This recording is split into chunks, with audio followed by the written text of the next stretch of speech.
મુખ્યમંત્રી ભૂપેન્દ્ર પટેલની ઉપસ્થિતિમાં જલ જીવન મિશન 2.0 અંતર્ગત કેન્દ્ર અને રાજ્ય સરકાર વચ્ચે મહત્વપૂર્ણ MOU સંપન્ન થયા છે.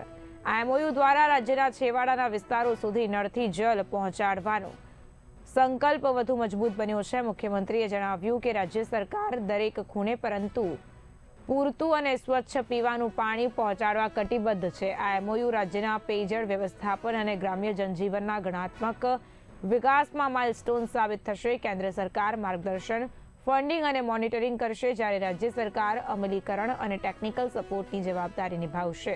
સુજલામ ભારત અને PM ગતિશક્તિ જેવા ડિજિટલ પ્લેટફોર્મ દ્વારા પારદર્શિતા વધારાશે. નોંધનીય છે કે ગુજરાતે હર ઘર જલનો લક્ષ્યાંક ઓક્ટોબર 2022 સુધીમાં સફળતાપૂર્વક હાંસલ કર્યો હતો. હવે જલ જીવન મિશન 2.0 અંતર્ગત 2028 સુધી પાણી પુરવઠા વ્યવસ્થાનું વધુ મજબૂતીકરણ અને સસ્ટેનેબિલિટી સુનિશ્ચિત કરવાનો ઉદ્દેશ્ય છે. MOU સાથે દરેક ઘરમાં સુરક્ષિત અને ગુણવત્તાયુક્ત પીવાનું પાણી પહોંચાડવાનો સંકલ્પ વધુ દ્રઢતા સાથે આગળ વધશે.